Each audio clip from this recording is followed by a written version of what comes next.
Hello. I'm gonna continue to ignore you as usual. Hey, and welcome to Greg Ignoring Me, otherwise known as Shifting Lanes Live. If you're watching this on YouTube, welcome to Shifting Lanes Garage. Today we have some pretty interesting topics to discuss. Yes. Greg, Yes. what are we talking about today? Well, we're gonna do a deep dive into Chad's social media history. No, we are going to talk about some very cool stuff. One of them being a great topic from one of our supporter group patrons, Justin Broman. Thank you so much for the topic. Are the big companies, the big car companies that are sort of at the top right now? You know, your Toyotas, your VWs. Will they be still at the top echelon in manufacturer terms in 20 years time, and what sort of coincides with that? So great topic from Justin, thank you. Also going to be talking about Volvo, which is an interesting one for us because I own one. Chad used to own one. Hanson used to own one. We love Volvos here on this channel in the Volvo community, and there was an interview actually with one of their executives at a car show, I believe. I think it was Chicago, something like that. That one of the journalists there asked them if there was going to be a Volvo sports car coming. And as we all know, Volvo is going EV and lots of SUVs and stuff like that. And they said maybe, and they didn't say no. So that's very interesting. And then lastly, if we can get to it, Clint Boyer from NASCAR said one of the dumbest things he's ever said, which is saying something because Clint Boyer is an absolute moron. But he said something that is epically stupid. And yeah, we're going to save that for last. So stay tuned for all of those things. And Chad, how you doing? I'm doing welcome back. Excellent. Speaking of welcome back to the stream. Things you just said. Today, this is an extremely exciting week for me because, well, not only is it our weekly stream, and this is our weekly dose of telling Greg everything he's wrong about, but tomorrow the transmission goes back into the Mustang. The drivetrain starts to get rebuilt by Wednesday or Thursday. Should have all of that done, and then next week boost is applied. So I'm pretty dang stoked this week. Should hopefully have the Mustang back soon. Yeah, very excited. For those that don't know, Chad has a 2015 S550 Mustang that he's getting built by our buddies Jesse and Jeff over at Blue Sky Performance and Restoration here in New Jersey. I believe they now have just moved to Andover, New Jersey, and these guys are very serious. They do like $250,000, $500,000 SEMA builds for those that want to shell out the cash. So this is a no joke performance shop, and Chad's Mustang should have between 600 and 700 wheel horsepower when he's done. So to say that Chad has been excited about this is the understatement of the century for the last basically 2 months. So hopefully we can bring you guys either a live stream or something really cool in the next 2 to 4 weeks on Chad's car. We're going to be doing reels on it. We're going to be doing maybe a live stream. We're definitely going to be doing some vlogs and some driving on it. So not only is Chad excited, but I'm also excited because I'll be able to drive it as well, and that's going to be a super fun thing. But you owning it is going to be pretty cool, I'd say. It's a long time coming. Having a car like this is something I've dreamed about for pretty much everything. Something I've dreamed about. Period. That the car's been down since August, so it's not only this build finally happening is exciting. It's the fact that I haven't had my Mustang for 3 months. And I'm finally getting my car back. Like, I know it's winter and you can't really enjoy it to its fullest this time of year, but it don't matter. I miss that car. That car is so much fun. It does not. It's going to be all the more when I get it back. So I'm really excited to get that bad boy back. So let's go, LFG. Yes. Yes. Yeah. So again, like to say I'm excited is a huge understatement because yeah, we finally see where it's at. It should be somewhere around 670, 680 at the wheels, maybe even 700. But if it doesn't get to 700, that's why they make smaller pulleys. So That's right. so very, very Cool. excited for that. It's going to be good. It's going to be really good. I'm excited for you. What I'm also excited about is going into our first topic because it's pretty good as far as the topic is concerned. So if you are not aware, we have a supporter group. It's called Shift Squad. If you go to our main Facebook page, just /shifting lanes on Facebook. And if you're watching on YouTube or wherever, whenever you watch this, we have a supporter group on Facebook. Basically, those supporters, I think it's like $5 a month. You guys can support us. That helps us to make more content. It helps to actually pay for Chad's Mustang that he just mentioned, things like that. And if you want to, you can support us there. We chat with you guys. We're doing memes. We're actually going to be in there a lot more recently now that we have a lot of like personal things ironed out and sort of the, Q1 foibles that always happen at the beginning of the year with any business. So we're going to be talking to you guys more. We're going to be doing more polls, more questions, and some more meetups, which is going to be happening this year. So with that said, Justin, one of our patrons, he is in chat. Yes, he just joined. Good evening, Justin. Thank you so much for joining as always. And his topic is basically this. So right now, there's a couple of manufacturers that are sort of at the top, right, as far as sales are concerned, whatever. Toyota, GM is always up there, Volkswagen, Honda. Are these companies still going to be sort of at the top in the next 10 to 20 years? As everyone knows, we're sort of seeing like a renaissance of electric vehicles. With that coming into play, are these companies still going to be at the top? His full question basically is this: do we think these top dog manufacturers will still be the top in 10 to 20 years? Or will they ride on the coattails of their predecessors that made the reputation it is, i.e. the Camry with the Toyota, or any Toyota V8 being just legendary in reliability, that kind of stuff. He says, my bet is that Porsche VW is going to be in the running since they have started production of their synthetic fuels in South America. A very loaded question, but a very good question. And the short answer is yes, they still will be at the top. But the why, I think, is sort of the more interesting component here. The best sort of example I can give you guys is a YouTube video by our buddies over at Albon. It used to be called Albon Films. It's just ALBON. Go there and check out their video on Toyota manufacturing processes. And when everyone basically was like scrounging around during the pandemic to figure out what's going on with all of their stuff, Toyota basically was okay.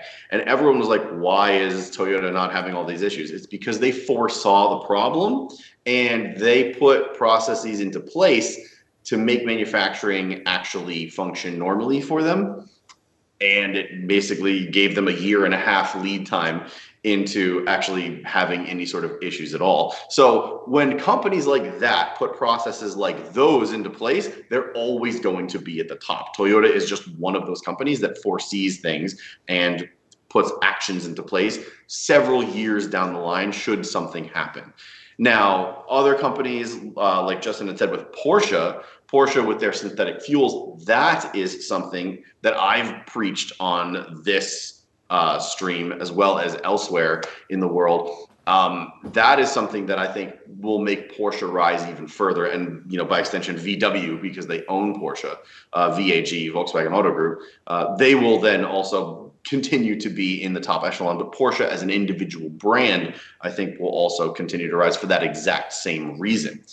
So, the short answer is yes, but why are some of those things that I said? Chad, what do you think? Do you believe that these companies will still be at the top in 10 to 20 years' time, and why? So, we obviously always talk about these types of questions kind of beforehand, just to get an idea of where we're at. Like, bounce ideas off of the third shifting lanes member Hansen and stuff, because he often offers some fairly interesting perspective on certain things and things of that nature.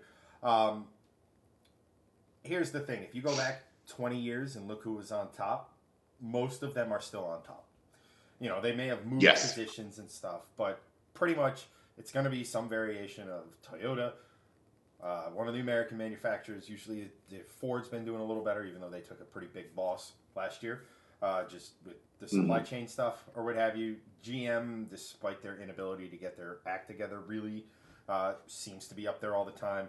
But Volkswagen, Toyota, all these manufacturers, they'll be somewhere at the top. 20 years ago, if you told me Hyundais would be good, reliable, cars people would actually want, Kia being included in that, I would have laughed at you for quite a long time. So to me, the question is not so much the question, but a question is, who's the next Hyundai? And what is the future? Where's the future going, per se? Like, Greg is flying the flag of synthetic fuels. I pray almost nightly that he's correct, because I don't want to see internal combustion go away. But on the flip side, you also have to kind of feel the direction of the winds politically, right? So everything in that sense is kind of pushing electric. EV, EV, EV, EV. Now, we've talked at length on whether or not electric vehicles really can take the foothold that government wants them to take, i.e. 2035-ish. I think that's right in a very unrealistic goal. Just if you look at infrastructure, where not just in America, but in Europe and all this other stuff, in order for electric cars to be the majority of the vehicles sold on the road, a lot of people who don't live in urban areas are going to have to be some level of self-sufficient from an energy creation standpoint, solar, what have you. I do think having solar panels on your house, if you have an electric vehicle, is a great way for quote-unquote free energy. It's not free, but once you install it, it's no longer basically a cost or anything like that. Obviously, that doesn't work when you get into cities and stuff, but so if electric vehicles aren't going to be the thing as fast as we think they are, again, what does that do for the future? I think synthetic fuels is a great idea. There's just not enough buzz around it politically that it's really going to get that, because every commercial you turn on is some form of electric future. That's what the public's been trained for. That's what the government wants. And I'm not saying like the government wants you to do this. They're after your, I don't know, shoulder braced pitchforks. But the thing of it is they're going to steer the market, right? Because if we were in business as a car manufacturer, we would be following what they tell us we should be doing, because we don't want to be caught with our pants down when the time comes. So how does this equate to who's going to be the big company? Well, I think there's some stuff that goes into that as well. Number one, are companies like Tesla, Lucid, Rivian, are they going to continue to be independent entities, or are they going to be kind of snatched up by one of these conglomerates? I.e., if you look at like a Stellantis, right? That's Chrysler, Peugeot, a lot of these different things, or the Volkswagen Auto Group is probably the best example of it, because it's Volkswagen, Porsche, Audi, Lamborghini. Like, they all kind of operate as their own entities under the Volkswagen Auto Group umbrella. So will one of those... Yeah. I personally feel one of them will be, just because they're doing a lot of the groundwork, and then a manufacturer might want to fast track something. So it might be a manufacturer we're not thinking of. It might be someone like Hyundai, who's went from down here, and now they're kind of rising up with their 3 brands and things like that, and they might want to sit here and say, we like what they're doing. It probably is going to be Volkswagen. I mean, just because they hoover up any property they could kind of get their hands on and stuff. But I think that's going to play a large part of it too, because, again, lawmakers want us to go electric. It might not be the best idea, but that's what they want us to do, so that's where the business is going to kind of be steered to. And if you believe Ford, BMW, Toyota, Nissan just made an announcement on their solid state battery technology. 2025-ish is when we're going to start seeing commercially viable solid state batteries, which, if they can reach even half of their potential, are a relatively enormous game changer from the standpoint that faster charging, significantly reduced risk of fire because of the way solid state batteries are constructed, more capacity, lighter, like all of these things kind of ticking a lot of the electrical car foibles. That's going to be a huge deal. But again, it's like filling up a swimming pool. If you don't have any water coming in, the pool's not going to be filled. It could be the best swimming pool ever. It could hold water. It could have all the best things you want. If you can't refill it, it doesn't matter. So I think your Volkswagens are going to stay at the top because I think they're either going to have the tech, whether it be synthetic fuel, electrification, etc., or if they have a hole in their portfolio, they're going to look over and say, you know what, these guys are doing it pretty good. I could spend a couple billion in R&D, or I could spend a little bit more and have this fully fleshed out product or something like that. Especially if, let's say, one of these three manufacturers who have great ideas, great products, but they fall on hard times, like a Lamborghini, right? Lamborghini just kept getting sold and sold and sold. They couldn't really do much. They couldn't really turn a profit. Boom, enter Volkswagen. Suddenly, Lamborghini is a very profitable brand for the group. So yeah, it's a tough topic to predict, but like you said, the short answer is the companies that are there now, most of them are going to be there in 20 years. There's probably going to be a company we're not even thinking about, or a company we look at and kind of laugh at, that's going to pull the Hyundai and rise. But it's going to look broadly similar. It's just the cars are going to go instead of vroom vroom. Right. And I think 2 points that are interesting that you pulled up. One was about the lawmakers wanting us to go EV, and there is solid science behind that because of emissions. Like, obviously, like, there are other things that create greater emissions. Cows, for example, create greater emissions. However, we can't really control cows farting and having methane coming through their mouths. That's just what happens when they eat a ton of grass. What's that? Too delicious to give up. That's right. So, cars are one of those things we can control. And the last time we had one of one of these, high science emissions things was back in 1987 when they did the Montreal Protocol, which was to basically repair the ozone layer. Everyone knows there is still a big hole in the ozone layer. The reason why you haven't heard about it is because it's repairing itself. And the science behind that was very founded, very backed. Everything about aerosols and too much. I forget the two things that were in the atmosphere that we were putting there that were basically eating away at the ozone. I think it was zinc was one of them. I forget. It was certain things in the aerosols were going in and basically chewing up the ozone layer. The Montreal Protocol basically said, nope, we need to stop this, and it sort of went into place. Everything kept dipping, and then all the ozone kept coming back. And if you look at some of the images that we're getting from satellites over the poles, the ozone is actually definitely healing itself, and it should heal itself by 2065. The whole reason the lawmakers want to do it now is because they're seeing sort of the writing on the wall for greenhouse gases and emissions and things, and the earth warming and what have you. So there is solid science behind it. It's just, people don't want to give up internal combustion engines, and I'm one of them. So I'm really hoping that what we can do then is create a combustion engine that gives a zero emissions sort of thing, the way that Porsche is trying to do it with these synthetic fuels. That's my hope. I think, there definitely is a place for EVs, regardless, moving forward. I think they're always going to exist because there is a big convenience factor with having an EV, going home and just plugging it in your garage and then being able to drive. Like, even with it's the same thing with this new tech. Same thing with a cell phone. Just like you can wirelessly charge your phone, you're going to be able to wirelessly charge your car. So you just there's pads they make now you can just drive on. Yeah, exactly. So there is a huge convenience factor, and people are always going to want the convenience factor because people are sort of lazy. I'm also sort of lazy. So one of those things is, the convenience factor. So EVs will exist in some form moving forward. The other important point you made was who's going to be the next up, and you referenced Hyundai a bunch of times.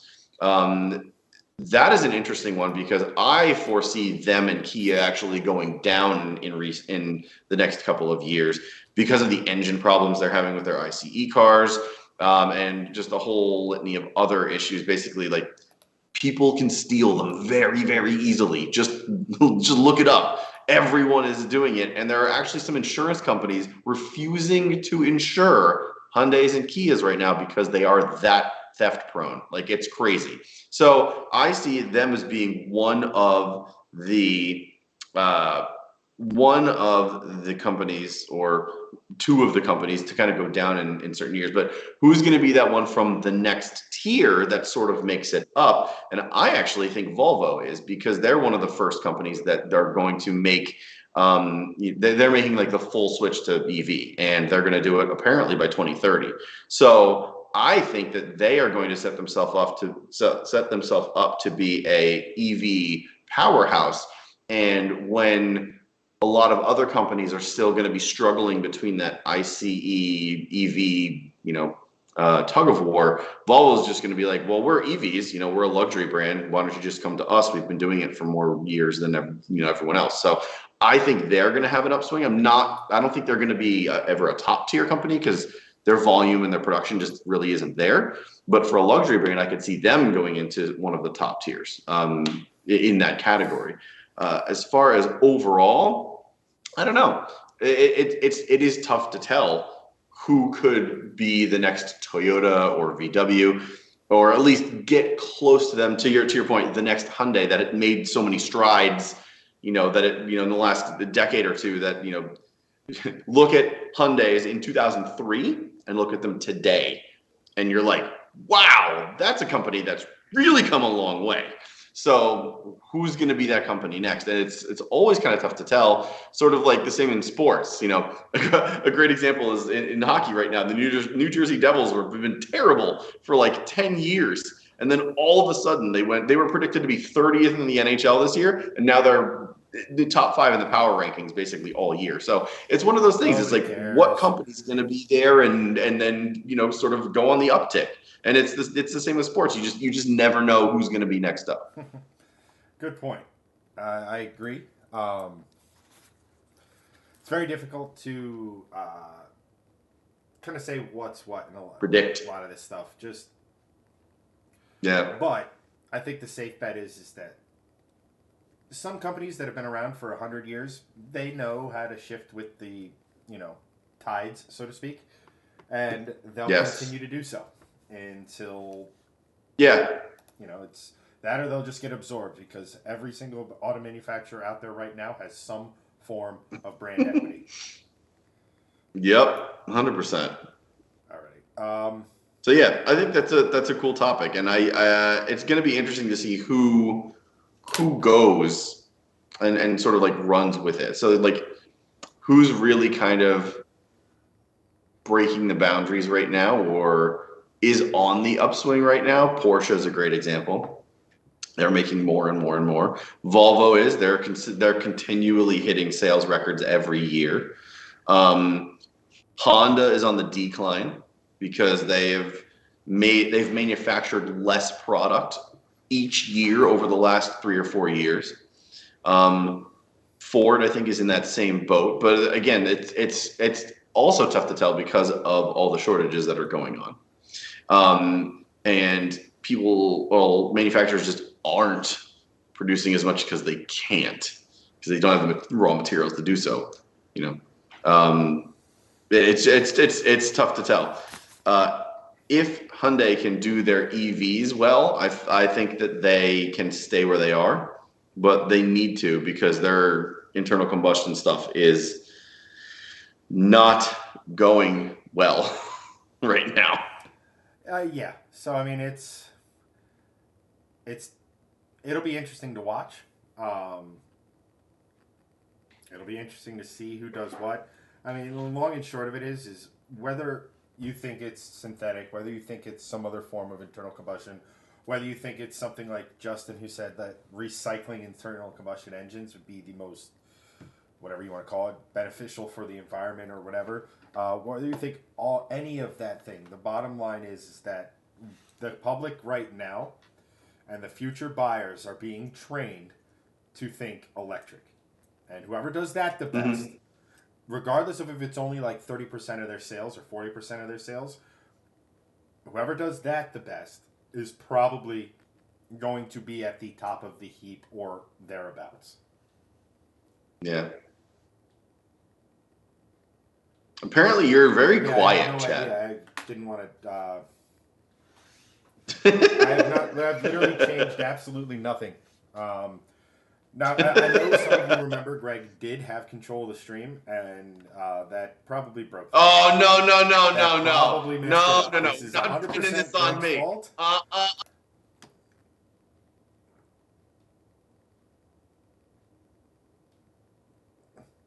And then you'll notice, chat, that Greg is quiet because he's muted. Not. Uh-oh. Greg, you still there, buddy? Oh, I'm here. I'm just giving you a frowny face. I didn't notice. So, who's the Max Kellerman was the guy that was the guy that did the ESPN show that had like the mute button. Oh, you're talking around the horn. Around the horn, yeah. You just around the horn to me. Yes. All right. Well, Greg, you'd be entertaining. I'm going to dive into this for a moment. All right, sounds good. So we'll go to chat. Hello, everyone. Welcome. We got Doug in chat. What is going on? We got Charlie in chat. What is up? Justin, you already were acknowledged. Thank you so much for joining. Bo is in chat. Bo Lilich. He's actually an old friend of mine from the Subaru days. Appreciate that. Gregson's a moose, so big and bulky. Oh, yes. Big Volvo Moose, big and bulky. Yes. Let's see. Justin, I think it's more beneficial to recycle internal combustion engines, something that Chad hinted on. Yeah, I agree. It's, it is, expensive and time consuming to do that. Obviously, you take it to a shop can rebuild your engine for you. And then your engine is, probably pretty good for another 50 to 100,000 miles. And yeah, that's time consuming and costly, but it's also a lot cheaper than buying a new EV. So food for thought there. And then we just went into everyone saying that Chad is quiet. But Doug had a good point. Often the old companies are the ones that suck at shifting tides. Yeah, agree. Or at least, I don't agree with that in full. GM has done a pretty good job of sort of mixing new with old over the years. Ford also. And those are two very old companies, obviously. They sort of balance the new versus old thing pretty well. But you're right that some of the other older companies, that are on the decline, that they don't balance, old versus new as well. They certainly see the tides changing and they're trying to get there. But a great example of that is the Dodge Challenger Charger concept EV, whatever the hell it was. And the sound that came out the back of it was just atrocious. And they were like, yeah, we know it's bad. It's like, well, then why'd you do it? So that's an example of just a car company that has, old school, not a bad, but old school kind of mentality. You're trying to bring it new and it just didn't work out. So I don't know. We'll have to see. I think that I really do think, we talk about Volvo a lot on here just because I'm a huge fan of Volvo and I love the company and the cars, but they are set up really, really well for the future because of the whole EV thing. They probably will be the first manufacturer to have their entire lineup as EVs, I believe. They put that into play, 5-6 years ago and said it, and they've just been working towards it. So I feel like they're going to get a significant market share of that. especially when everyone realizes that Teslas are not as good as everyone says, and that it's basically, just a cult saying things like that. So, well, it remains to be seen. But Volvo set up really well with that, but they're also set up well because they make nice looking cars, and people want nice looking cars. BMW is making cars that are not very nice looking. Mercedes is trending that way as well. Audis are on the whole pretty good. So the big three German luxury automakers, as far as sales are concerned, BMW and Merc are always the two battling it out. Mercedes just said that they're going to slash 19 of their 33 models over the next couple of years, and that includes sedans, wagons, in favor, I would imagine, of SUVs and new EV offerings and things like that. So that is like crazy to think about. So we'll have to see what happens in that realm, because it's gonna be really, really crazy to see who comes out next. Like, I really think Volvo is gonna be one of them. Justin, I'm ready for winter to be over. I miss my car. Yes, me too. I don't miss my car. It's right there. I keep driving it, but I miss summer tires and rolling my windows down and listening to my exhaust. That I definitely miss. Doug, they're still small enough that they can totally afford, I believe this is talking about Volvo, they're still small enough that they can totally afford to be niche and capitalize on it. Agree. Will be interesting if some of the Chinese counterparts come over as affordable versions for the masses. Yeah, that's a really interesting point too, because Tesla is right now is like the biggest EV manufacturer in the world, but I think that BYD is going to pass them this year. If not, they've already passed them. So the thing is, like, in China, these companies don't have to come here to be the biggest manufacturer of EVs in the world. There's so much demand there that they don't even have to leave their own country, which is the craziest thing to think about. But that's what happens when you have, 2 billion people living in a single country.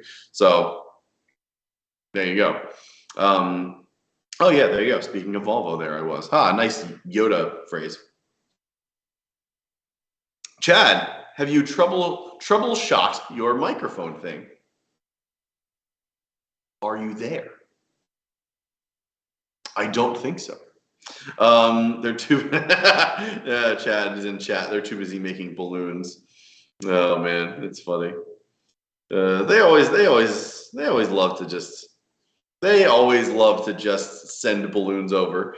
I don't know. I don't know if anyone's seen it, but everyone's talking about the Chinese spy balloon that happened in the U.S. But it actually happened a bunch of other times over the last couple of years. I think a couple times in the Trump presidency, and I think once during the Obama presidency. It was like, this ain't anything new. They kind of just was just like, oh, look at that weather balloon, and then it just happens to like come over Canada into the U.S. Like, something about patterns. Like, it's just funny. It's so ridiculous. Nicholas Zander, what's up, Nicholas? Thanks for joining. Love my Subaru. Just wish their engines are better and the new models weren't so ugly. Yes, don't we all? For every manufacturer. I used to have a Subaru WRX, man. So I'm right with you. The new WRX is an abysmal pile of trash. Really not a big fan of that. Doug, thank you for the 100 stars for a new AT 2020 mic for Chad. Actually, his mic is really good. Mine is terrible because mine is just from my stream cam and you get crazy echoes from the garage. Chad's mic is quite good. It's just, I think what happened, I didn't break anything in Streamlabs, Chad. You shut up.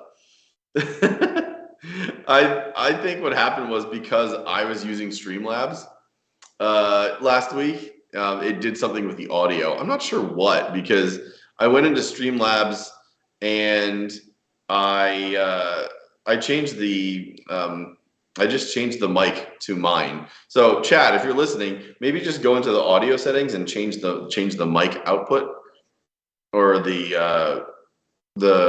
actual mic itself, because I did change that in the audio settings because that's something we had chatted about. So maybe that helps. I don't know. I need more juice.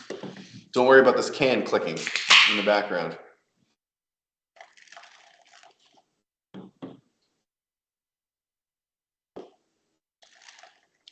What are you guys up to on chat? Let's hear it. How was your weekend? Did you do anything fun car related?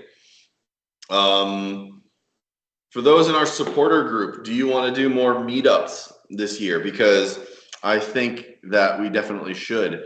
Let's see. Okay, Chad. Otherwise, Chad wouldn't be able to hear my voice. Oh, good. Doug, it's probably picking up his computer mic rather than his good one. That would make sense. Probably. Not allowed to drive the Mustang. I mean, at this point, probably a good call, man. Probably a good call. Nicholas, if you're still on, I would love to know what Subaru you have. Wish their engines are better. Honestly,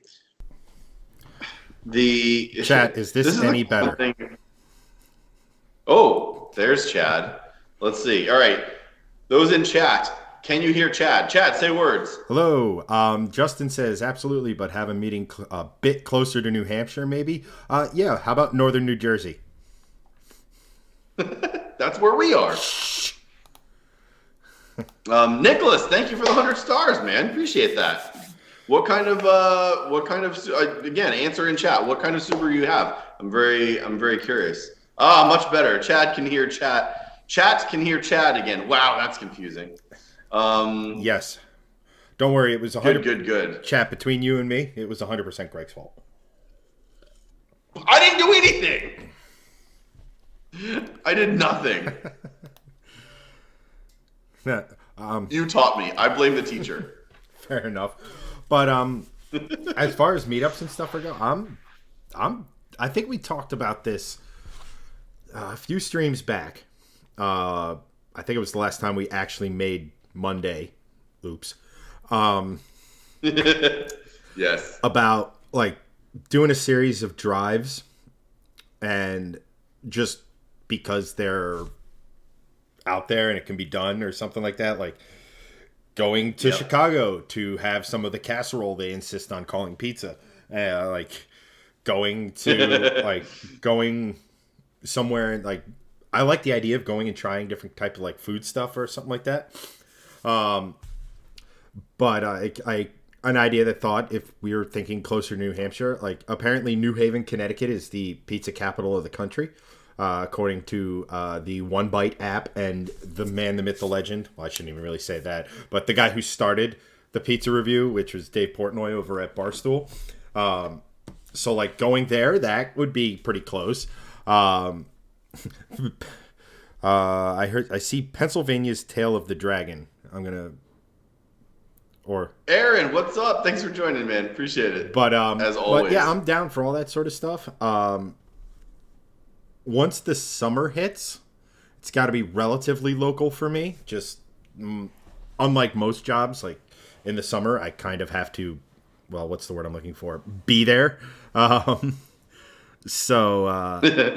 Chad works at a golf course. So this is my slow when there's time nice of year, weather, so he has to be there. So, but like I said, I'm down for trying anything. Like if it can be done in a day, let's do it. Yeah. I think. I mean, anything within 3 to 4 hours can be done in a day. Yeah, honestly, especially with 700 horsepower. Yeah, definitely. I mentioned that, and then I want to get into the next topic because Will Riley is watching over on YouTube. Thank you for joining, Will. And he gave a nice comment, and I want to read that comment because that's a great transition to the next thing. The reason I say that is because Doug in chat has graciously said that he would host some people for a drive-in movie during maybe Carlisle. So I think that would be very cool. Doug lives on a large farm, and he had sent me a couple of pictures actually in private chat that he's set up on the side of the barn where he has a nice projector going. So he's going to figure that out and work that out. So maybe we can get some really nice stuff going for that, and that could be one of them, maybe during or around Carlisle. I think that'd be really cool. Going to be for our supporter group only. So that's another reason to join the supporter group, is so that we can actually do these things with you guys that want to be a part of that. So that's part of the offering essentially. And then let's go into the next topic because Will over on YouTube. Again, thanks for joining, Will. Acknowledging you twice because I never look at the YouTube side, but he had a comment of Volvo every once in a while gives us a two-door. I think something like a two-door S60 is possible. Just installed Elevate coils on my C70, which I think is a very underrated car. A lot of people, don't think of the C70 as like a very, sports car, but under the right conditions, with a, it's got a 5-cylinder engine, and if you do a manual swap, and you make it into a hatchback, and you have a C30. No, you get like the Gen 2 version. You get proper suspension on there, some nicer wheels. It's a pretty cool little car. He said it's the P1. My original coils died shortly after the Hilton tune. Yes, so Volvo does do sporty cars every once in a while. Not necessarily two doors, but they do sporty cars every once in a while. A good example of this right now is on the Polestar side in the EV. They have the Polestar BST, I believe, which is actually a performance version of the Polestar 2. Now, I forget where it was, but at a recent auto show, I don't think it was Chicago because I think that's coming up. But a journalist asked one of the Volvo executives, do you guys foresee any sports cars coming out? And the whole response to that was something to the effect of, every company should have, or every company needs a car that sort of, to quote James May, gives you the fizz, right? And, makes things a little, spicy, to spice it up a bit, with all the, mundane crossovers, blah, blah, blah, commuter cars, sales, what have you. They need something to really kind of draw people in. This is my biggest complaint about the Kia Stinger, which is now dead as a four-door. They had a wonderful, beautiful two-door concept that they could have brought out and then gave us another four-door quick sedan. Not that that's a horrible thing, but they could have had like a real halo car and then they just ditched it to make a sedan. That's stupid. So part of that is Volvo saying their response was, they need to have, every car company should have this spice to it. And the journalist then asked, so is Volvo, not Polestar, Volvo coming out with a sports car soon? And the answer was maybe. Stay tuned. So they did not say no, which is very interesting because as I mentioned previously in this stream, so if you're watching now, or watching later, or watching on a highlight later, go watch the other part of this video or stream or highlight or whatever to hear me talk about Volvo as far as like one of the next up and coming companies because of their EV prowess, because they're going all EV. But with that said, they also just didn't say no to a sports car. So very interesting. Also interesting because Polestar, their EV brand at this point, is making that beautiful O2 concept, which is a two-door, I believe, target top or drop top with that's all EV, and that's going to be like $200,000. But it's literally a concept car that they're making, which is, and it's a sports car. Let's be honest. That's going to have some pretty crazy power to it. It's a two-door. It's sleek. It's gorgeous. So Volvo could have a sports car in the next couple of years. Might be all electric. Probably going to be all electric. Let's be honest. But that's really exciting to kind of think about because Volvo is the kind of company that is sort of trending in a let's not make a sports car direction from what everyone else is thinking. So I think that's pretty cool. Chad, what are your thoughts on that? So I'm always going to be I'm always going to fall into the camp of, should you make a sports car? Yes, 100%. Is the sports car, so like one of the things Anwar said in the interview, and I'm going to paraphrase because it was a fairly decent sized quote. But as a designer, you always want to do fun stuff because it's fun. It's always fun. But as a company, you make products that people want, and it has to have a business case. Everything is possible. It depends on where the market goes and what the customer wants. So in one hand, he's saying, yes, let's absolutely make a sports car. And yes, we would love to do it. And yes, we have the capability to do it, yada, yada, yada. But there has to be a business case to it. And that's kind of the wet blanket on this whole thing. Do I think a Volvo sports car would be cool? Yes, because they're kind of the anti-brand, so to speak. You know, their current offerings don't really look like the Germanic sedans, crossovers, etc. that you get from Merc, BMW, Audi. Oh, they have a unique look to them. They have a unique powertrain to them, and so on. I think where Volvo would have to step up, they already have the bones to make a good 400 horsepower sports car. You know, they have that 4-cylinder engine that is either turbo and supercharged, or turbo and supercharged and hybridized to make a pretty decent little platform. The only thing holding it back is the transmission and the transmission tuning. At least the one I drove back a few years ago. It was very, very slow. Slow on the upshift, slow on the downshift. It made the right noises. Like, it had that little burble on the shifts that you get from a lot of these really good out automatics, but it was just slow. And one of the reasons why I always love a manual, apart from the engagement side of it, is it feels like something's always happening. So if I want to downshift, boom, I downshift. I might not be faster than an automatic, but an automatic, you, let's say, pull a paddle, then it downshifts. You feel that lag, so to speak, right? You feel it. Whereas in a manual, you know, clutch in, change gear, clutch out, gas on, all that other, it might take the same amount of time, but it just, you're doing something. So it's, you feel like you're a part of it. So if they can make that transmission, tune it a little better. I mean, you could take, say, an S60, make the bonnet a little, or the hood a little longer, give it a sleek coupe shape, and you really don't have to touch the chassis. That could be a winner, and that could be a feasible way to say, hey, here's a case study for the sports car. Here's a way we can do it for not much money, and let's see where it goes. And then who knows, they might sit here and say, yes, that's good. Let's make a bespoke sports car.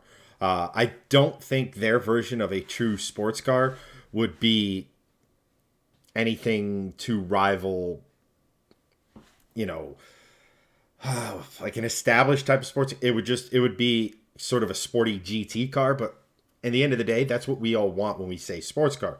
It's all well and good to say you want the sportiest car possible, but in the end of the day, you want something that's comfortable, that you're going to use 90% of the time to go back and forth from work.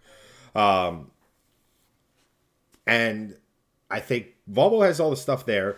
Would they put a manual in it? Probably not. Would it be leaning towards electrification in some variation? Yes. So while I think the idea of a sports car is great, the sports car I would make if I was Volvo is turn that motor around, ditch the hybridization, make something rear-wheel drive, manual, almost along a similar size as, I don't even want to, like, as like an older 3 Series. So like an E46 3 Series, not the 3 Series of today, which is as big as a 5 Series was back then.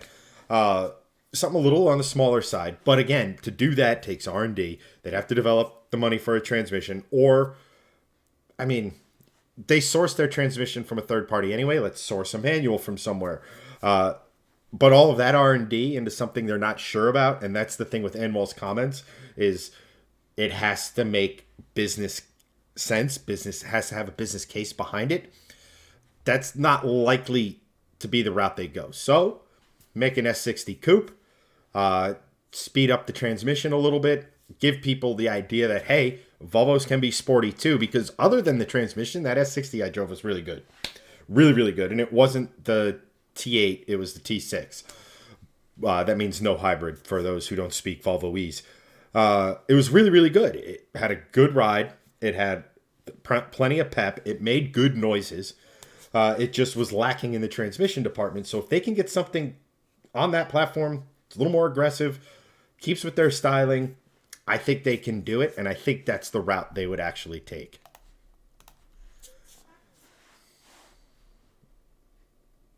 I mean, they're not going to do any of that.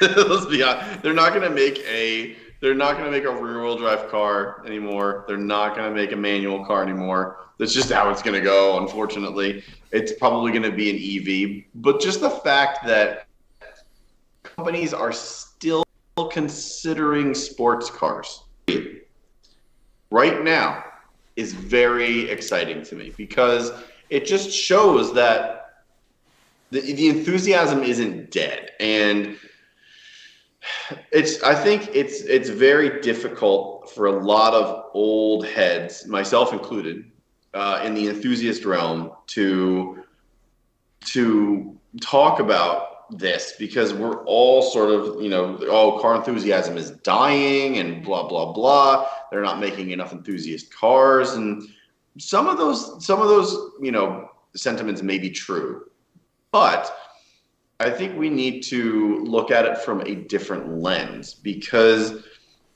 what we're going towards is, more regulations towards less emissions, right? Now, I've said, again, this is a conversation we've had ad nauseum on this stream. The synthetic fuels thing is one thing. EVs are another. Hydrogen-powered cars have no emissions.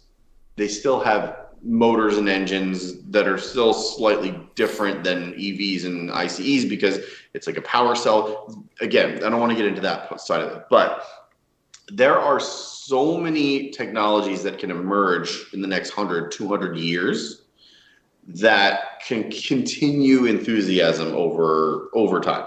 So I'm not really that worried about enthusiasm dying, especially when we have people in these companies like Volvo that are saying these things. And Volvo, going to be EV, period. That's what they're doing.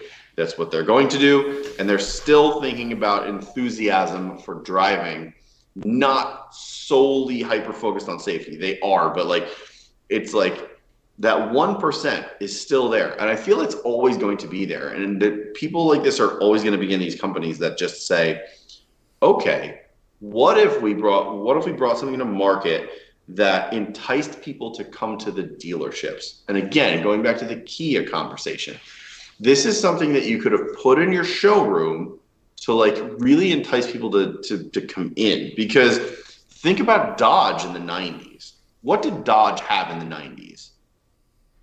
Can anyone tell me? Nothing. They had the PT Cruiser, they had the Neon, they had the Caravan. Cool. Viper. Great. I'm getting there. When you walked into a Dodge showroom in the 90s, what was sitting front and center in almost every single one of them? The Caravan. A Viper. No, not the Caravan. A Viper. Every single Dodge dealership that I ever passed around my area when I was a kid, or any area that I passed and saw a Dodge dealer in, there was always a red or blue and white Viper sitting front and center. And that's what sold cars. Vipers didn't sell. They never sold. They're sports cars. All sports cars are pretty much low volume. They still, for the most part, are, right? Ferrari just made the most cars they've ever made in a single year. They only sold 13,000 of them. That's it, across their entire brand. Sports cars, by and large, are still low volume plays. But if you put them in showrooms, it brings people in. There's no argument to that. It's a literal fact. People want to see cool shit. That period. You put a Viper in a showroom in the 90s, people are going to come in and buy a Neon or a Caravan or whatever. That's just the way it went. And the Viper was the draw, because Dodge in the 90s was horrible dumpster fire garbage trash. That's the way it was. And the Caravan saved them. Well, yeah, the Caravan saved them, but the Viper brought in people to buy the Caravan. Sure, people wanted a new Caravan because they hadn't even had one beforehand, or they got a good deal, but people wanted to see the Viper before they got the Caravan. That's just the way it worked. So having a sports car in your lineup makes a ton of fiscal sense, because it just draws people. And it doesn't have to be in your showroom per se, right? Because now we're getting to this whole market of, Tesla doesn't really have dealers, right? They have maybe a car on display in a mall, in a store, but still there's a car there, right? And we're sort of trending towards going to just direct to consumer in a lot of ways. I think EVs overall are going to do that. But still, when you go to the website, what's the first thing they're going to show you? It's going to be the cool car.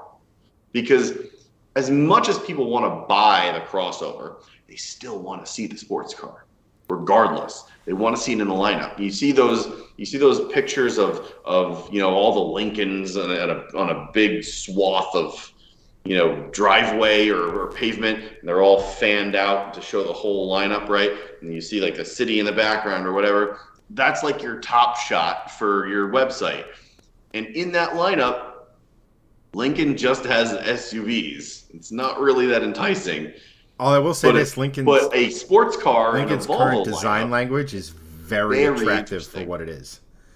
Lincoln's I agree. Totally agree. Lincoln's design is very good. I think the short version of if you had a sports car in that lineup, it just makes it that much more interesting. Think of Ford's lineup, right? They got rid of all of their cars.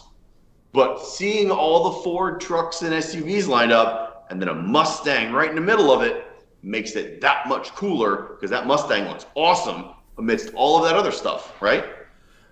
Right. So here's the short version of what you're saying is you want to walk in and see some variation of DNA transfer, right?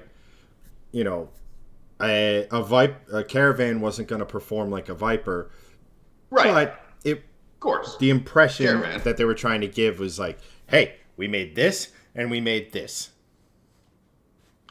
Well, exactly. But that's the draw. Here's the thing. What would Volvo have to make to give them the Viper, to give them the Mustang? Will over on YouTube is sitting here saying, I think if we pressure them enough, they'll make a two-door or S60. Couldn't cost them too much in development, of which I agree. But would that vehicle be enough to be the draw that Greg is talking about?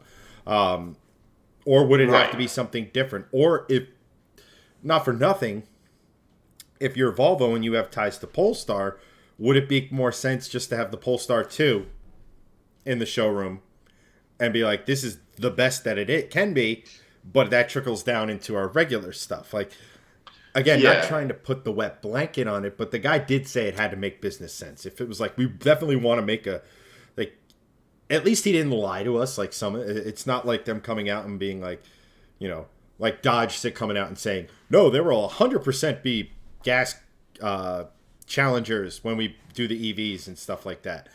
All that other sort of stuff. It's not like they're just teasing us, right? We want to, we might, but we have to be able to sit here and say it's a good business decision. So I think making a sports car in low volume for any car manufacturer right now makes business sense for all of them. Period. And the whole reason is because of the entire argument I just made. You have to have something that actually interests people outside of your offering. And right now, not a lot of car manufacturers have that. Right, but how many Camrys did Toyota sell without a Halo car sitting in the showroom? I would argue that they have 3 Halo cars. But you're right. Your point is correct. When the Supra died, your point is correct. What did they have that was exciting? And they still sold Camrys by the truckload. Yes, they did.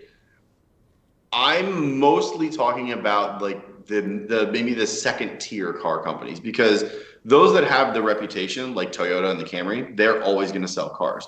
Ford and the F-150, they're always going to sell trucks, regardless of if there's a Ford GT in the showroom or not. Like, that's just the way it works. But for a company like Volvo or Kia or BMW, even though they have Halo cars, that I think like companies like that need something to draw people in, and it just makes sense to have something like that, because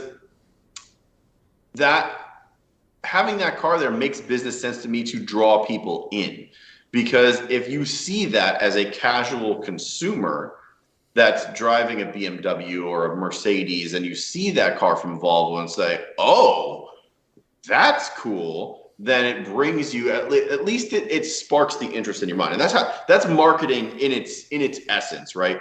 Marketing is all about just trying to get that 1 to 2% to that 5 to 10%.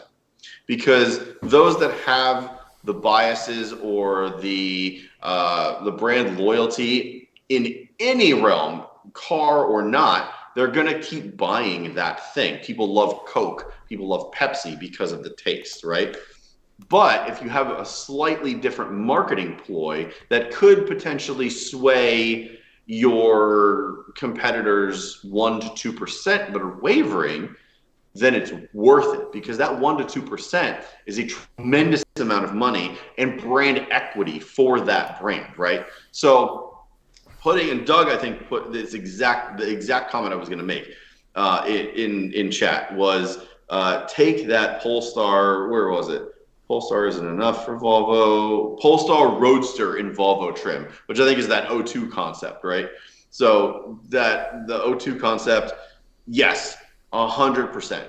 Take that Polestar O2 concept that they are making, put it in Volvo trim, slap it in dealers. I guarantee you that will bring people into the Volvo brand and make them want to buy another Volvo of some kind outside of the Polestar brand, because that can sway enough people to Volvo that it would make business sense for them. That's all I'm trying to say. Like, it needs to make business sense in this guy's talking for the way he's talking in a sales sense. But I don't think that those sales are necessarily mean anything, because they're not going to sell enough of them to really make a profit on.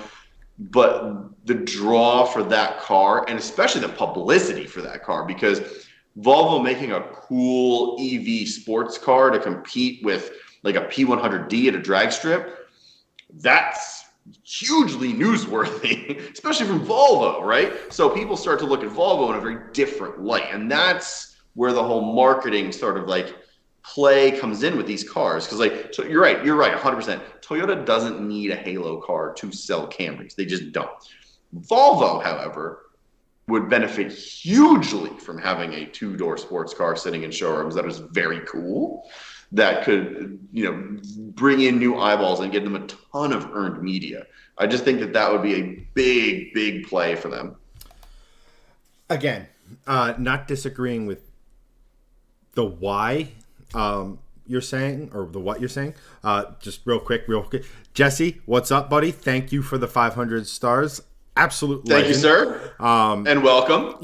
Doug also made another point. Tuning in as always. Doug also made another point where when this P1 C70 came out, roughly 80% of the buyers had never owned a Volvo before. There you go. The thing of it is on the one hand, okay, it's one thing to sit here and dress a Polestar up and put a Volvo badge on it. But I don't know if you've sat in a modern Volvo recently. They're some of the best interiors ever. There are I agree. very nice places to be. So what's the Polestar version of the Polestar 2 going to offer that justifies it being a significantly more expensive item? That's kind of that side of the point. You might cannibalize internal sales and things of that nature. Look, should Volvo do it? Yes. But again, is what Volvo's capable of actually making, from a sense that, let's just put it off the table. It's not going to be a bespoke, like one-off chassis. It's not going to be something like that. I mean, who knows? Maybe, BMW's bored with Toyota and wants to move the Supra to Volvo. Who the hell knows? I would almost look at something like that. Maybe. But again, it's not you, right? And the second thing is even if they were to sit here and take a S60 and put a gorgeous body on it and make the transmission everything I want as far as an automatic, even in an automatic, but it's got that, point and click nature of it. I'll be 100% honest with you. Who do you market that at is a big question too, because enthusiasts, I'm going to be like, I don't know, I like the other offerings that are probably going to cost about the same that I can get a manual with, or that have more performance pedigree, or that aren't, what's the word? That aren't just like, like enthusiasts who want sports cars are going to see through it, is kind of the point I'm making. Sure. And I think it's a different buyer at that point, though. I think so. If you can do sports car, you're not Volvo marketing way, it makes sense to me. It's just, should they do it? Yes. Is it something that, to your point, will bring eyes to the company? It'll bring talking heads like us. We're talking about Volvo because they mentioned sports car. If they actually were to make one, let's talk about it for a second. I mean, not for nothing, I said it tongue in cheek, but imagine that Volvo twin-charged engine made it up to, but slap it in the Z4 Supra chassis and put Volvo styling on it. Yeah, I mean, look, Volvo has a racing team still. They still have Cyan Racing, which used to be Polestar. Like, they have a racing team. Like, they can do some serious engineering and damage in the performance market. The problem is, like, to that guy's point, it doesn't make a lot of business sense to like just make a ton of performance cars. The other side to that is they did that. The head of Polestar, I want to say the head of Polestar created that P1800, right? Which is basically like the Singer of Volvos. The P1800 that they redid with the twin charged engine and the hybridization, and it's sick. It's so sick. It's amazing. Like, they have the engineering and the pedigree to be able to do these things. So I don't doubt that they could create a car that's both engaging and enthusiastic in the modern day. I don't think that that's an issue at all. I think it's mostly everyone will they sell enough of them, and that's what it comes down to. What's the brass tacks, right? Like, anyone are they going to sell these things, or is it just going to be window dressing for the dealers? Toyota could have made a Supra. It just wouldn't have been affordable for what the performance they were going to get out of it. And that's why I think, honestly, it would be. That's why, honestly, I think like a partnership where they can feature relevant Volvo tech, right? Whether it be some form of hybridization, whether it be a twin-charged engine, whatever, and almost like what we talk about every day in chat, like, hey, I had an idea about engine swapping this, right? And that I could, that would work, because then they could, but they wouldn't have to. Somebody else has done all the engineering. I mean, again, I know it probably will never happen, but imagine a BRZ or a GR86 with that twin-charged engine in it. Make it look like an S60 or whatever. Make it fit within your current design language. But again, no, Steve is used to seeing me on the big screen, and this confirms that he does in fact enjoy it. But like, that's the thing. Like, where does Volvo want to go? And that's it. Like, would a sports car help them? I mean, yes, because I think, and you touched on it, and I'll kind of end it here because, but. And there goes my train of thought. Oh. That happens to me all the time. Go. Nope. Yep. Nope. Maybe. Okay. Shoot. What the heck was it? It's gone. God dang it. Give him a second. Give him a second, guys. He'll get there. Just put the Google wheel over my face. Scrolling. I had it and it's gone. Retrace your steps. You were talking about Steve on the big screen, and then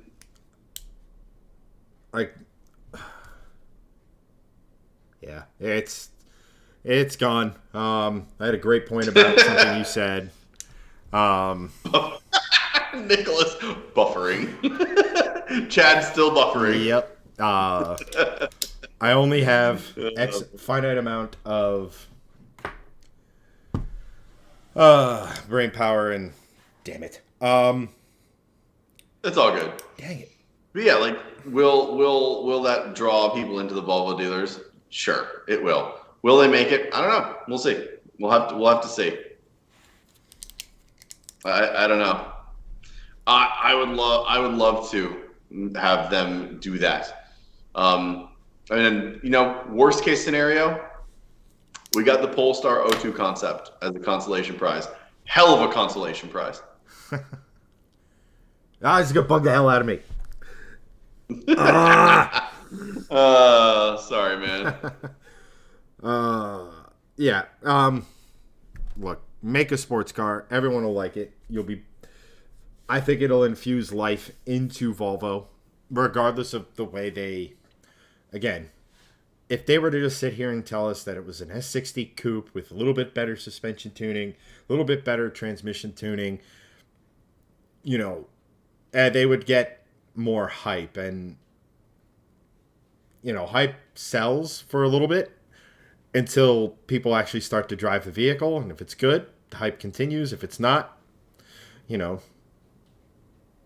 that's pretty much it. God, my head hurts. Let's move on to another topic, because I think that would be good for your head. Yes. Let's just all right. Let's go here. Jesse, there's a Polestar C30 6-speed with 48,000 miles on it for $21,000 near me for sale in this Polestar Blue. Nice. That still just hurts my head to think about a C30 costing that much money. To it. Well, it's the rarity factor. Oh, I totally get that. To which Doug responds, "Yep, it's at his dealer. If you want to buy it, just let him know." Well, at the York, but I could still sell it. Noted if I want to buy a Volvo. Steve confused me.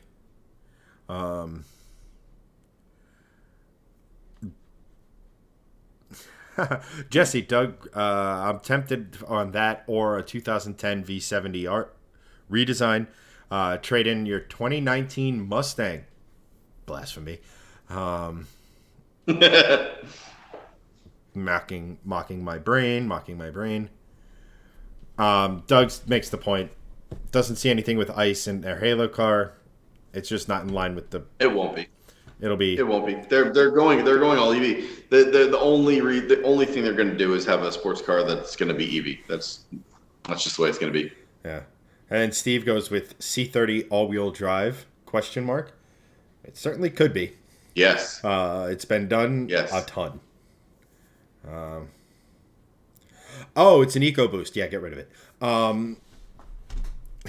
Jesse's EcoBoost, which is crazy. That brings me to a point that is kind of crazy to me that the EcoBoost engine makes more horsepower than the old. Gosh, I'm going to show the internet's going to slaughter me if I get this wrong. It's the old Ford modular V8, and I believe that was a 3-valve at that point. V8 made like 315 horsepower, and the EcoBoost makes way more than that, or not way more, but that was the 4.6, wasn't it? Yeah, the 4.6, but the 4.6 had multiple iterations. Right. But even the most recent iteration of it only made stock in the GT was like, I think, 310, 320 max. And but no, like they had those were the single overhead cam engines, and but Doug said it. It's a 3-valve. Yeah. Nicholas does make the point that an EV sports car, it's not a sports car. It's an overpriced radio-controlled car that reminds me of my turbo hopper from 1993. I don't know, man. I don't agree with that. There are some EVs out there that would destroy almost all ICE cars, and most of them do in a straight line.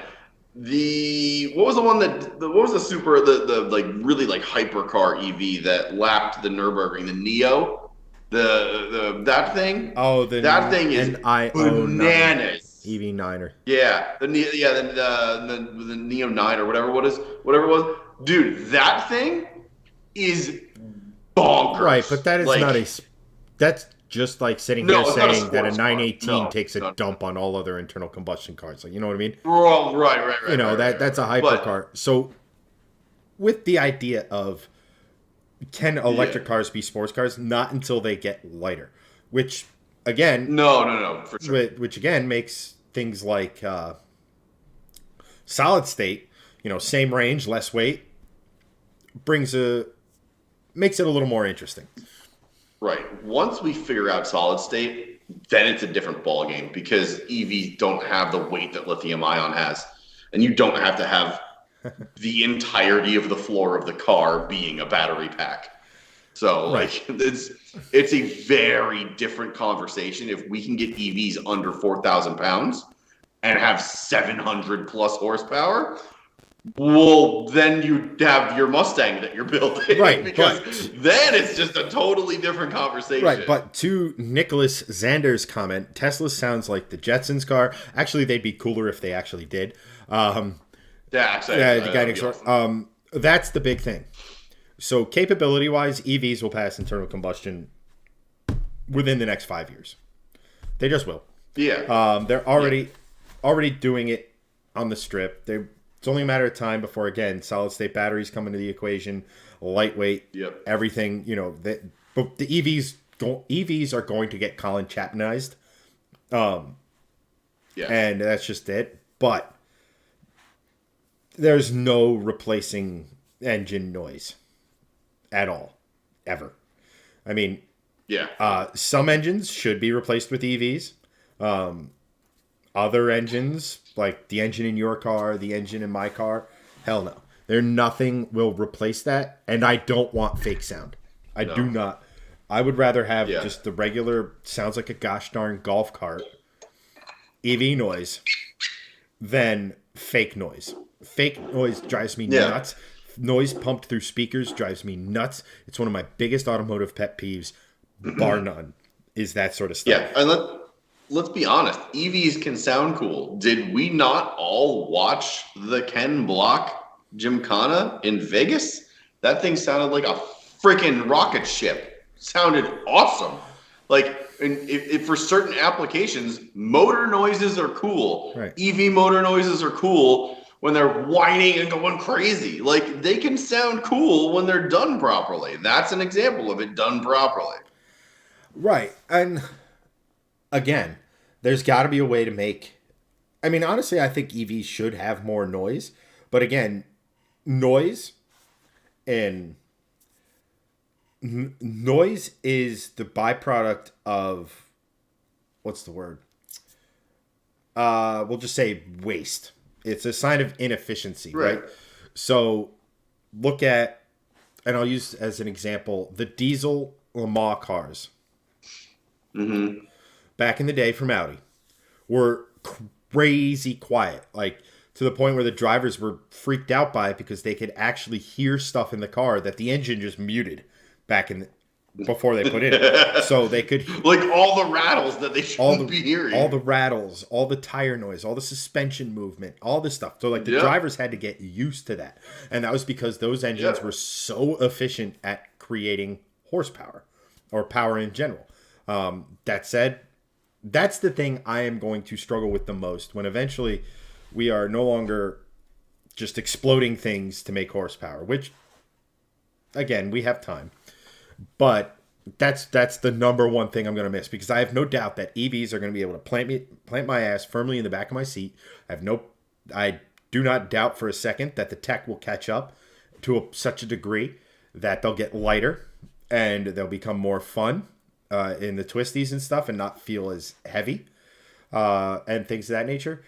It's just the noise, the audible sensation is the thing that is the tipping point for me. Yeah. Doug makes a great point to that effect.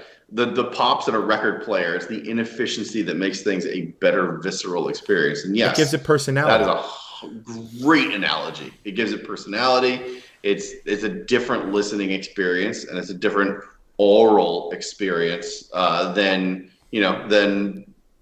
a purely tactile experience. So I do love that. I think that's a great analogy and a very cool thing to say. Justin, what was the electric car that set the new track record at the Goodwood Festival of Speed? It generated 2,000 pounds of downforce and can go 0 to 60 in less than 2 seconds. That thing is insane. Yeah, that was I think McMurdy. Something. It was goofy. It's like Honey, I Shrunk the Batmobile. Yeah. Yes, it's like a miniature mobile, but man, that thing was fast.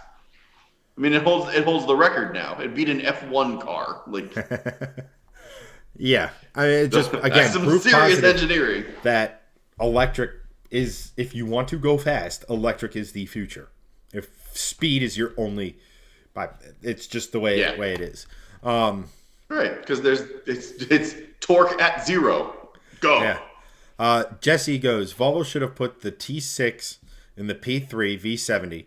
Def, someone should do a swap, but I'm also thinking V8 swap it with the S80 V8 like the guy did at the Carlisle event to his XC70. Yes, the V8 sounds like a good idea. Those are transverse V8s, though? They are transverse V8s, yes. Waste of a V8.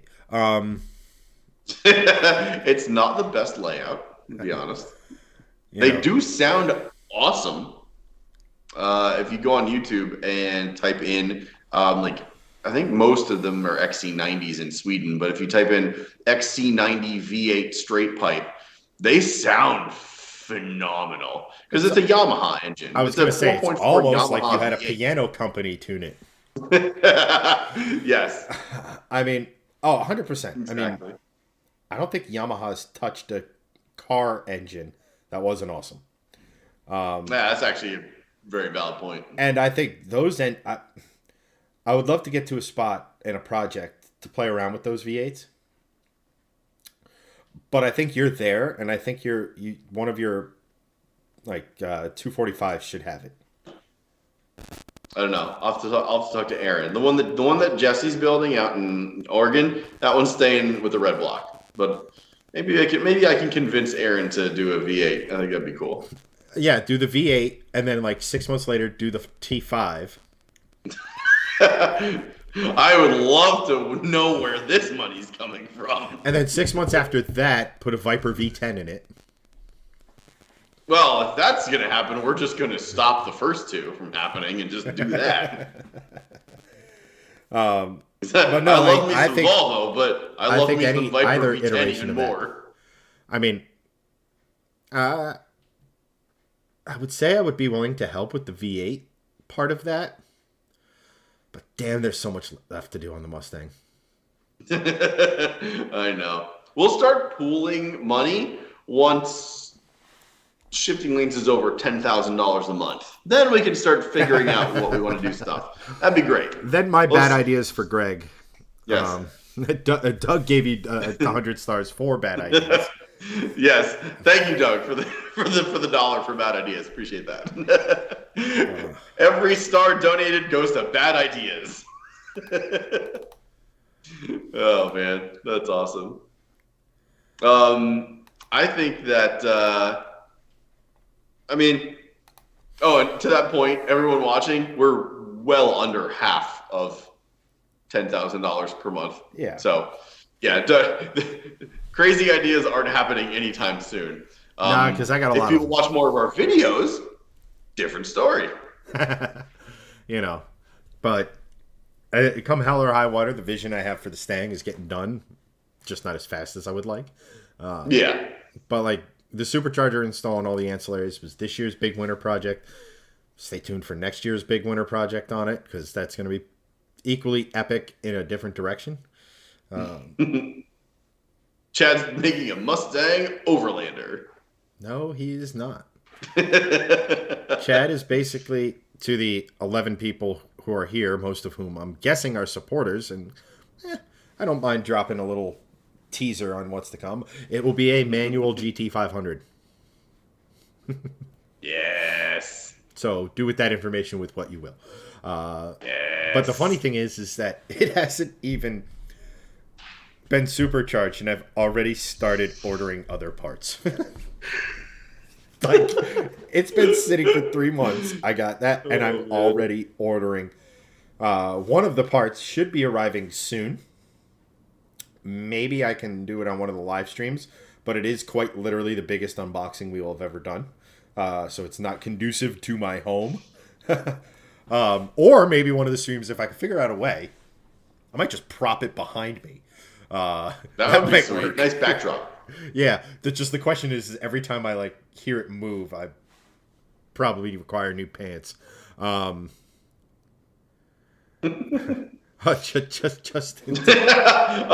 Justin, yeah, you gotta spill the beans on the Mustang surprise now. Carbon fiber. Lots of carbon fiber. Lots of GT500ness. Now you could probably tell if it can be used as a backdrop here. If what it would be, a carbon roof, carbon heat extractors, and then from there see where we go. I want to do carbon mirrors, and obviously the wing is going to be carbon fiber. And then from there, it's a question of figuring out, do I want carbon fiber front splitter, side skirts, and rear splitter? Hell yeah. Do I also live in New Jersey where those would be sandblasted every single freaking winter?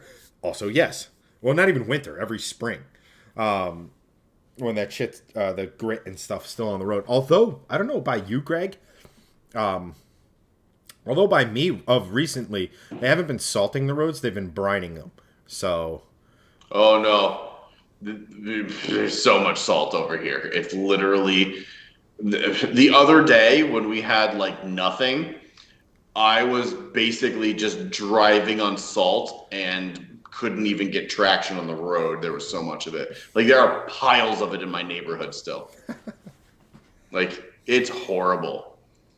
Like so much so that I washed my car before, like a couple of days before it happened. I just did like a little spray off, right? One of those like self-serve ones. And I literally, like the day after it happened, I just drove to get the kids and came home. My entire back of my car, I literally went up to it and went, and it just powder, just salt powder went everywhere. That's not very aerodynamically efficient, Gregson. You're creating a lot of drag.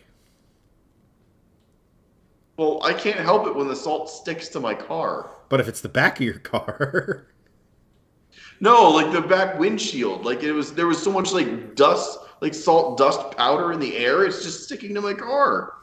Maybe you should move the kids to the school that isn't directly next to a salt mine.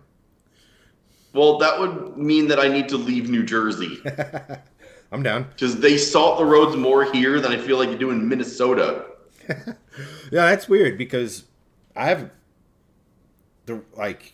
those of you who don't know, Greg and I grew up in the same town, much to that town's chagrin, and even more to its chagrin, I still live here.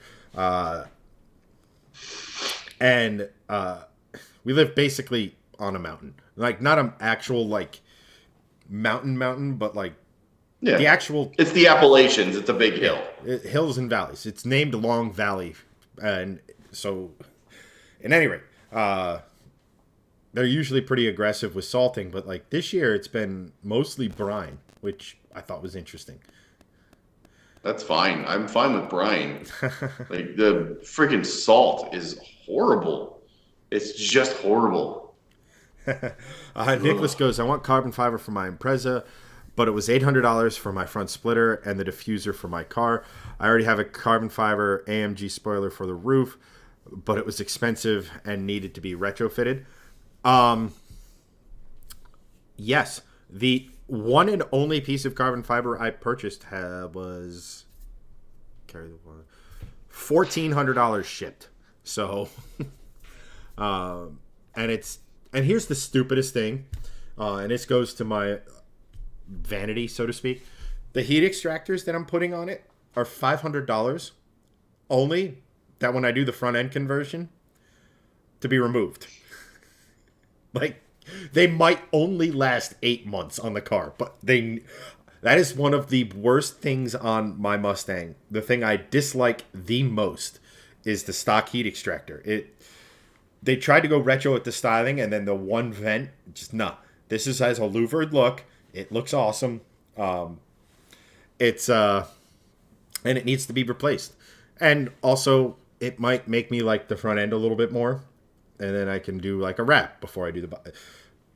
Anyone who's worked on a car and had like all these different ideas, but not necessarily had the funding to do everything all at once, you feel my pain. Yes. Nicholas goes, you definitely feel my pain. Yep. Then he goes, I need more horsepower myself. Yes, agree. More horsepower. I haven't even driven my car with the supercharger on it, and I want more horsepower. I may or may not have ordered a smaller pulley. I feel like once you drive your car, considering that what your car was at, I think you may end up changing your tune, at least in the short term. Because the smaller pulley requires a different tune. And then after a year, you're going to be like, that was fun. Let's go. Yeah. I mean, I really think that's going to be the time frame. No, I mean, I totally get that. There's a lot of ideas bouncing around my head. So this is one of those projects that likely will never be finished. It'll just have different phases and iterations to it.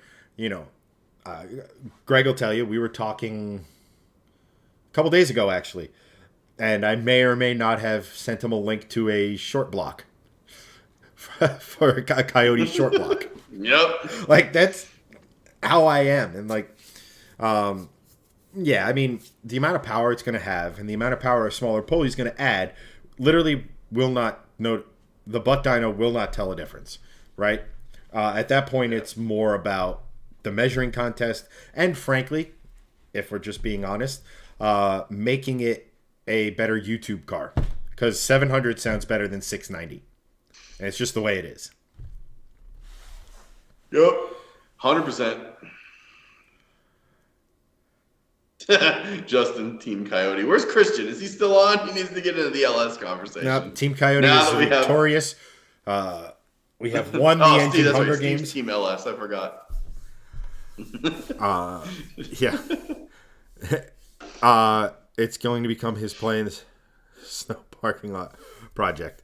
I'm hoping that Subarus are great at that. I hope that's what you're referencing, because I don't want to play in the snow with the Mustang, especially if, again, the only door, rear quarter panel, and trunk lid are the only pieces of that body that I'm not going to touch. And they also make carbon fiber doors for the Mustang. So what you're saying is I need a Mustang because I need carbon fiber, because I need carbon fiber everything. Oh, dude, the only thing I have... Oh, wait, no, this side. Carbon fiber mirror cap. Right here. There it is. Just there it to is. The left of Greg's ear. It's right meow. Yeah, this actually didn't come on my car. I bought this because I needed it. And those mirror caps were $850 for two of them. Mm-hmm. They're mirror caps, but that are Volvo OEM. I needed them. Yep. I didn't need them, but I needed them. You technically have, well, actually, not even. Okay, so as of end of day Wednesday, I will have more carbon fiber on my car than you do. Ah, okay. So until Wednesday, I still win. Yes, but you won't even be able to see. Yes. You won't even able. Yes. You won't even be able to see the first carbon fiber I put on my car. Well, true, because it's a drive shaft. Yes, it is. So. Wrap nice, Nicholas Zander. Nicholas, yeah. I feel like you were like an extra in Zoolander, just with that name. I don't know. Could be me. Nicholas Zander, he's so hot right now. I still can't think of what I was stuck on. Oh, no. It's going to bother you until next week, isn't it? Oh, it's going to bug the hell out of me. Like, when I watch this down, it's going to hit me, and I'm going to text you at like 1 o'clock in the morning to the point of annoyance. Oh, no. Apparently, that's not the first time he's heard that. That's great. Oh, that's awesome. That's awesome for us, but not probably for you. So sorry, dude. Well, glad you're here. You should join our supporter group. Chat, drop a link to him again if you want. I think you should definitely be in our supporter group. You seem like a really solid dude. Plus, you're an Impreza guy. I'm a former WRX guy, so it's just natural. Yes. So yeah, join that group. I think you do have to give us money. So you can pay off Greg's crippling mirror cap addiction. Yeah, yes, it helps me pay for carbon fiber mirror caps that I absolutely do not need, but I freaking need them. Joke's on you, Steve. I don't sleep. Case in point, any one of our 8 viewers wants to see me get mad at video games, I'm thinking about starting a gaming channel because I'm up. But do it. Who needs a gaming channel? You have a captive audience right here. Yes. All right, muting Greg and booting up Warzone. That's fine. Go for it. I'm about to pass out. I'm exhausted. Before you do I got 2 kids under 6. Before you do that, real quick, because I don't think we've talked about it, so I figure might as well air it out in a public area that anyone could watch. Oh no! What is happening? Is this an intervention? What did I do? All right. I got focus. Greg, well, I'll drop a link. But Steve's playing Skyrim and he's like, Greg, do you have any particular updates about either of your 245s? Not really. So for those that are watching, we like Volvos. If you go to our YouTube channel and you're new, mostly this is for Nicholas because I think you're the only one that doesn't know this. But if you go to our YouTube channel, we've been involved in like lots of Volvo stuff, projects and whatnot.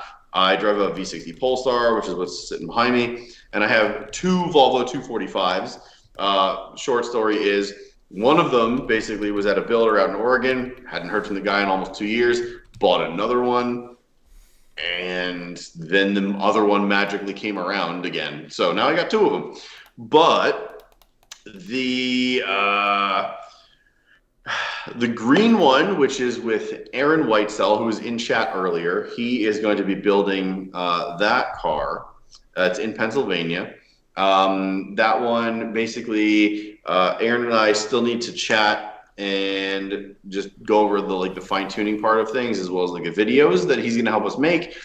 And then basically that is going to start to get put together, hopefully in time for Carlisle, actually, which would be really cool to be able to bring that there and showcase it. And then the other one is out in Oregon with a guy named Jesse, who is who has his own shop called Wildman Swedecraft. It's a Volvo only shop, but he can, he's a wrencher. He can do whatever he wants, but his big thing is Volvos. He took over the project. He's going to finish it out. It's basically a Volvo 245R. It's a tribute to my old V70R. Is if Volvo made a V70R in the 245 or 240 wagon sort of sense. So he has a lot of projects he's finishing up, and then he's going to get started on that. We've talked about a couple of goals. 1 being ready for Carlisle, probably not going to happen. 2 being ready for like midsummer, so I could enjoy it a little for summer driving. And 3 being done by like fall, so I can do maybe some like stuff before next winter hits. Those are the 3 goals, but that project will be done this year for sure. Just need to figure out sort of budgeting for that. Chad, if you don't mind, Nicholas is asking for the links to the YouTube channel stuff. So just send them to both of our YouTubes. And honestly, Nicholas, if you want to just go on YouTube and search Shifting Lanes or Shifting Lanes Garage, either of those things will give you both of our YouTube channels. On Shifting Lanes, sort of our older stuff is most of the Volvo things. We've since gone all sort of reviews on that channel in the last 2 years. And Greg. What? He was talking about the gaming channel.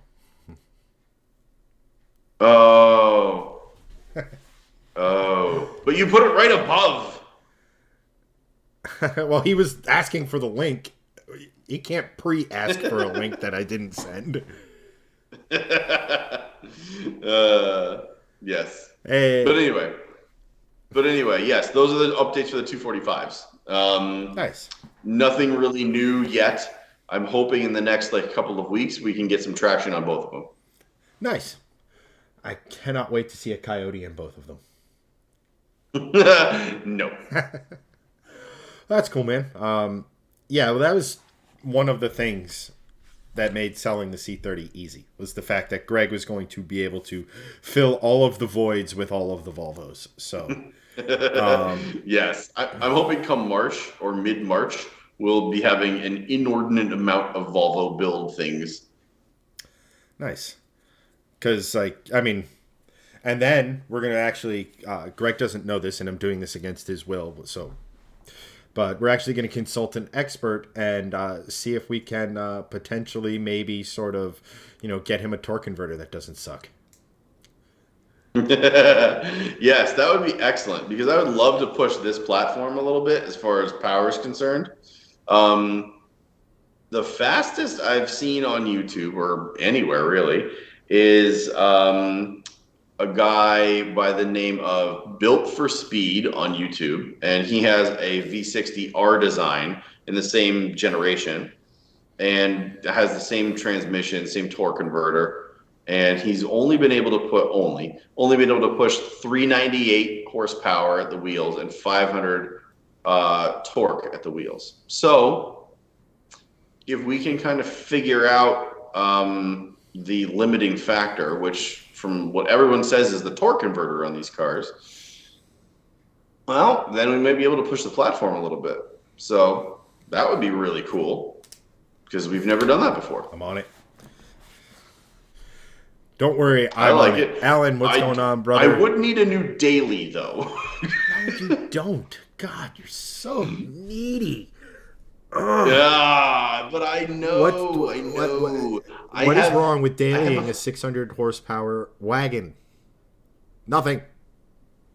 Well, considering if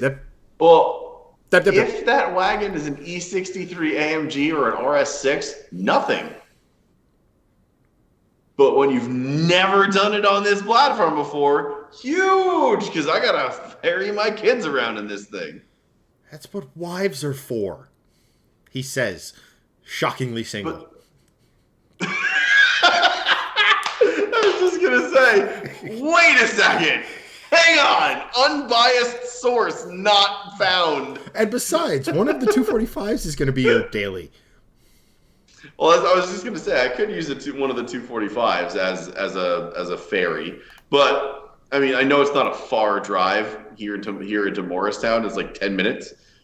Not the same sort of safety as this, and quite frankly, I'm not cool with that. So, I would much rather still drive this as the daily, and keep the others as cool weekender cars. But we will see what happens over the next few months. There's lots of things that can happen. I mean, I'm all for you getting a 2009 CRV for a couple $100 and turning it into an Overlander. What were you talking about? Oh, right.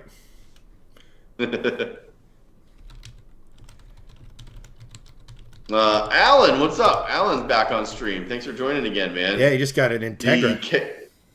Yes, 93 Teggy. Nice, dude. Teggy RS. What are the plans for it, buddy? Tell us everything in painstaking detail next week.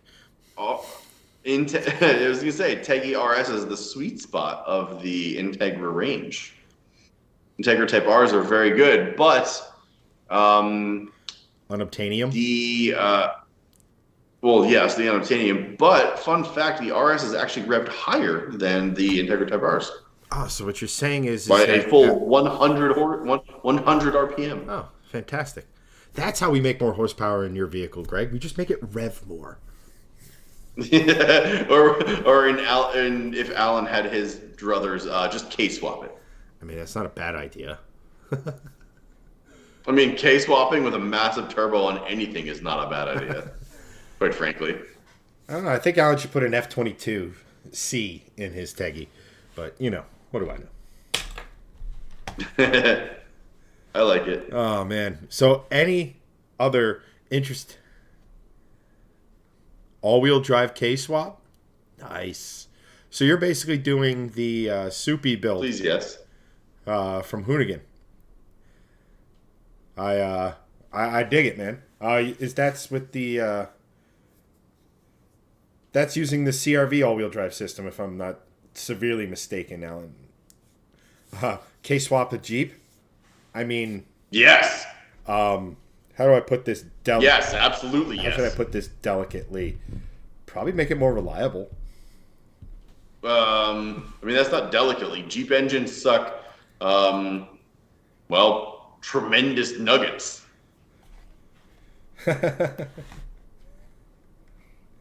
Nice. K20, K24 Frankenstein. Yeah. Yes, Nicholas, we do. Go search Shifting Lanes on TikTok. We actually we had one, and then I've been just posting sort of our old reels and stuff. So yeah, here you go. Shifting Lanes. Boom. At Shifting Lanes on TikTok. There you go. We just crossed over 110 followers, just posting some old stuff on there. Yeah. Shifting Lanes Garage in the Facebook page and the Instagram. If you are in any way, shape, or form interested in getting like pre-content for the builds, are you going to be posting that stuff to TikTok right away, or are you going to be posting that stuff later on there? What, like for the 245 builds and stuff? For all of the builds. The 245s, the Mustang, the 900 horsepower V60 Polestar build that you were going to do. Yes, they will all be going on Facebook, Instagram, YouTube Shorts, and TikTok all at the same time, basically. So choose your platform. It'll be on everything. Yes. We are a full service content creation machine. Yeah, yes, that's right.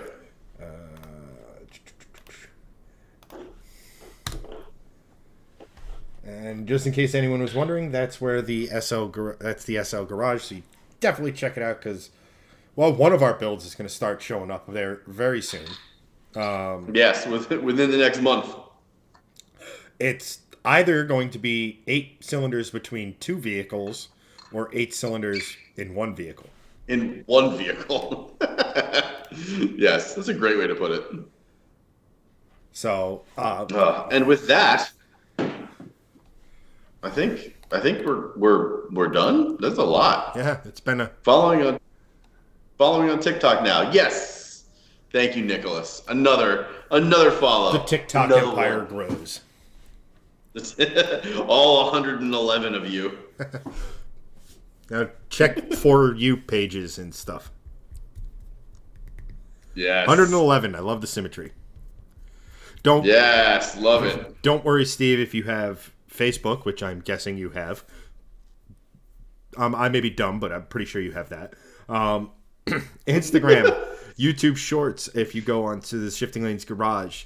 All of the stuff that like we kind of talk about on here and all that other stuff.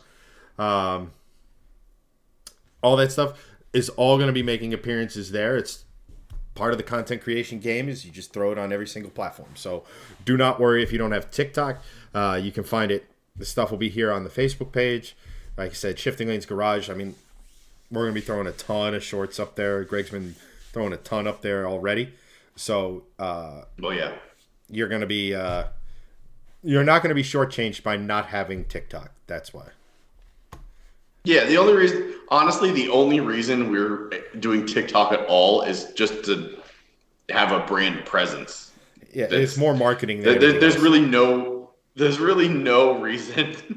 Doug is great. Just followed on Twitter. We haven't done anything on Twitter for like 3 years.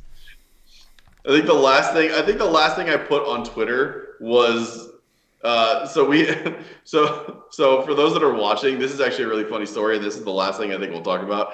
Just so all of these social media platforms are all competing for each other basically to like get creators to do things, right? Like, you know, people like Charlie D'Amelio are like got huge on TikTok and she got her own reality show, right? Other creators get huge on Instagram and they, you know, create this, that, and the other thing. But all of these platforms are going to like short form video for like what Vine used to be, right? So now we have all these short form videos, but like,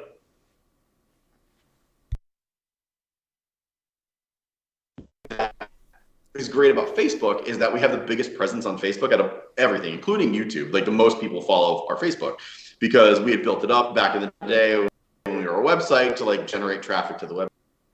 Then the Facebook page kind of like, you know, died off a little bit. But when Facebook made the change to like Reels, we started to do more like short form stuff based on our old videos and just like, you know, here and there things that are just interesting about cars because we have, you know, Hanson doing all these OEM car reviews and he has access to all these cool cars, right? And Chad and I have interesting cars in our own right, you know, 700 horsepower Mustang and a very rare Volvo, you know, sleeper dad wagon, which is cool. So we start making content about this stuff and we get paid from Facebook to make these like short reels. TikTok has something similar. It's like a creator program. So does YouTube. They've like just turned on monetization for like all the shorts and whatever. So you get paid across platforms and stuff like that. But Facebook has been like a really good source of income for us from you guys on the stream and doing these shorts and what have you. But we had sort of a monopoly bank error in your favor scenario like a week or two ago where, you know, we have a dashboard on our Facebook backend that says, oh, you've made like, you know, over the last 28 days, you've made like, you know, a couple $100 or whatever. And then I logged in one day and I saw that we had made $131 billion. And I actually still have one of the screenshots. I got to show you. It's just funny. So I log in and I see, where is it? Oh yeah, here's one of them. And I see this in our dashboard. And I'm like, oh, so we made a lot of money. It's 100. That's I still think that was legally binding and they should give it to us. Yeah, it's $149 billion. This is what that is. There's 3 commas there. So I actually, and this is the whole thing going back to the Twitter thing that Doug said. The last thing I think we tweeted, other than an auto tweet about a YouTube video, was that I tagged Meta. I was like, hey Meta, I don't think this is like 100% accurate, but we totally deserve this money. Like, okay, well, I was wondering if they would like tweet me back, but nah, they didn't. But that's the only thing we've done on Twitter. Don't follow us on Twitter is the whole point of that story. We don't do anything on there. Twitter is an absolute cesspool. Don't ever go on there. It's terrible. Go on Facebook, go on YouTube, go on TikTok. Follow us there. We'll do cool stuff. Oh, and Instagram. That too. But yeah, it was like, wow, logged in $149 billion. Shifting Lanes doing pretty good. That Shifting Lanes 4 GT is looking pretty decent right now. Yeah. What are you talking about? You could have like ones to match your mood. That's right. Yeah, just have 4 GT mood rings. Oh man. So I think it is the tail end, but Brandon Nathan Tamboer. Probably pronounced that incorrectly because I pronounce everybody's name incorrectly. Greg Matthey. He asked, and I think this is definitely a pretty cool topic to definitely touch on in more detail in a coming stream. Yes. But the most reliable, the most powerful, reliable stock engine. So I think somebody sat here and said a 22 RE, which is hysterical. Steve said Yugo. I mean, he already hit it. You know, that's an excellent question. And the engine is the thing that does it for me on cars. Like, yeah, they're cool to look at, that sort of thing. But the engine is the essence of car to me. So yeah. The short version of that, and like, Greg, why don't you just give your 2-sentence engine? LS3. And as so many things on a channel founded on Volvos, I am definitely going to say Coyote. Gen 2 or newer. And there's a video that proves me right on that, by the way. Just saying. Yeah, But those are probably the two most reliable, powerful engines ever made. So just hands down. Yeah, I mean, the Coyote is so ridiculously over-engineered. It's not even funny. How many cars do you know out there on the market today that have forged connecting rods from factory? Almost none of them. So there we are. But anything else, Greg, you want to say? Is that thing you wanted to tell Doug about? You want to wait till next week on that one? Yeah. Totally messing with Greg right now, by the way, Doug.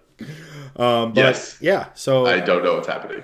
Anyway, to everyone who watched tonight, and as always, to all of our supporters, anyone who donated tonight, all of that sort of stuff, thank you so much. Your continued support is why we continue to do this. So if you enjoy us, just keep on keeping on, doing what you're doing, and you'll get more of these streams and things of that nature.